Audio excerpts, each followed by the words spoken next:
I've been watching. When I binge. Mm-hmm. And I saw this World War II documentary.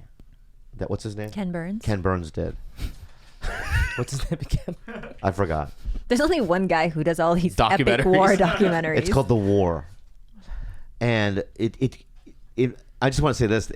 There are certain ideas that I had about World War II and the things that went on that I had a specific opinion about. Mm-hmm. Like? I'll give you an example. I always thought that the atomic bombs on Hiroshima and Nagasaki were overkill. Like, it was a response to some...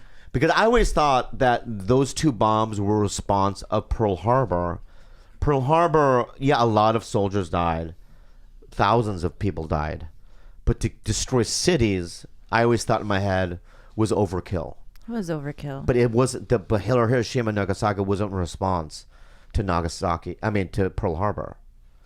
It was the years of war and the American soldiers trying to take over the South Pacific, all those little islands from Midway to Guam to the Philippines. to Iwo Jima, right? All those islands and those little battles they had, Americans lost thousands of soldiers. They were epically disastrous. Even the Bataan Death March, when they surrendered to the Japanese. Yes. I think, 12,000 soldiers died on the way there. Yeah. And then when they got there, another 15,000 soldiers died. Jeez. There was a lot of death. There was a lot of death. And also, when they took over what's the one that Pat Morita's from? Midway? No. Okinawa. Oh. Mm-hmm. They took over Okinawa. They were like, well, we know that the Japanese Emperor Hirohito told every citizen that you're going to fight every American soldier tooth and nail.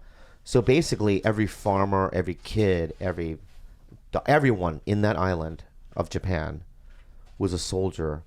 And if we would have invaded Japan, much like North Korea, the reason why we don't invite North Korea is because everyone will fight. It'll be ugly and bloody, and the cost would be so severe. And the reason why we didn't do Japan, because it would have been a 10-year war going in there. And Americans were so tired of the war. So many of our sons and daughters, sons mainly, were dying. And those two bombs stopped the war completely.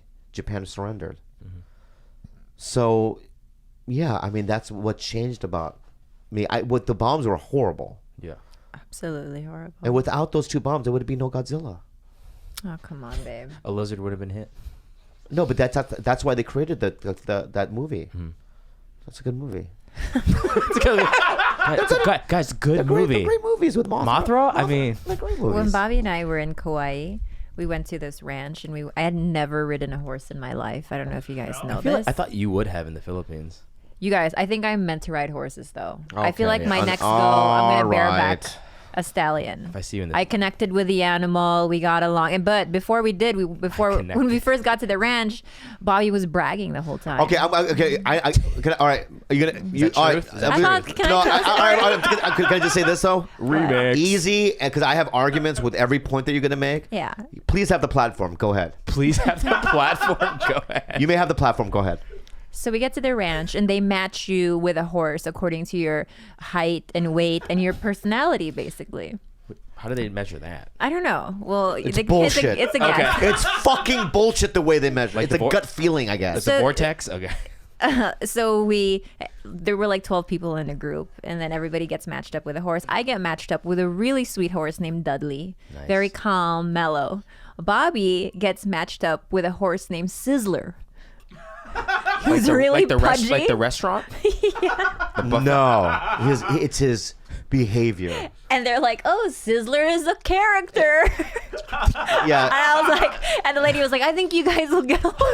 Wow. And so I get on Sizzler. And so he's laughing at me because he thinks that I'm nervous to be riding a horse for the first time. Of course I am, because this is massive, Yeah. beast between my legs. But we know as we were getting on our horses, he's like, yeah, he tells the lady, he's like, yeah, I've done this. Like, I've ridden a lot. I went to Kentucky. Like, he basically paints himself a fucking cowboy. Yeah. Like, he's Okay. a fucking wild, wild west. Like, he barebacks horse like Mustangs. Okay, all day. basically, Horse dancing, but yeah. basically, That's what he said. But what I'm doing is a fact. I have ridden horses before. I know, but you made it. You were laughing. You were trying to humiliate me. In front of everyone. I know, but I just said I've ridden horses before. I'm not a liar. Well, I've never ridden a horse before. Because if you said that, then they would give you extra, instructions. Sure. I don't want the extra instructions. Yeah. So we go across this like Jurassic Okay. Park, Beautiful. Right? beautiful ranch. Yeah, imagine. Okay, by the way, All you Kauai. can see in my periphery is Bobby unable to control Sizzler because Sizzler is stopping every 2 seconds to graze, and he's like, "Stop it! Stop it!" You were yelling. And then, my God. You know how like you're supposed to hold the reins like this. He's holding it like this, like he's fucking. I was like, has this guy ever ridden or fucking hold reins before? Yeah. And he's like, "Stop it, Sizzler!" And he cannot control his First of horse. all, can I just say this though? Now can I defend? Not yet. I'm not Oh, done go with the story. We finally get to the end of this spot, and I'm thinking, I'm not sure if he's ever ridden a horse before. Yeah. And so, to make matters worse, he's already kind of frazzled because Sizzler's like not behaving at all, right? And it's making him look bad. As he's trying to dismount, the horse just decides, fuck it, I'll dismount him for him. Oh. And Bobby just rolls off the fucking back of the horse, and it's this loud like thud to the ground. And I was crying. I was crying because all you see was his little portly body just fucking just boop, like on the ground. Oh my God, it was so funny. Defense. It's Hey, did you have Sizzler? Did you have a character horse? I get on Sizzler, and guess what? Half his ear is missing. Oh. Really? Yeah, you didn't know that? Half his ear had been chewed off. Right? So I'm going, there's something wrong with this guy. Been through some right? stuff. Yeah. And the reason why I was holding the reins that way is because the other way, he was so strong that I couldn't get him up. And my hands were hurting. I had to do it that way. And yes, I have a portly body and my legs are short. And all right, and my left foot got stuck in the stirrup. And when I was coming up, it wouldn't release my leg, my foot from the stirrup. It was stuck. So I rolled off the fucking thing. Did it hurt? And this is ungrateful. Like I did it. How am I ungrateful? I wanted to experience life with you and go horseback riding And you and do laughed. zip lining, and you make fun of me and you humiliate me. The best, like in my head, forever emblazed in my mind, is Bobby's little short legs like clacking on the horse's body just to kind of get him going. It was just like click, click, click. This is like the cutest click, thing. click. He's like, come Wow. on, Sizzler, come on. Wow. Click, click, click. Syukulugi mo kisalaman, pilit ang bukog gani ay makabulay.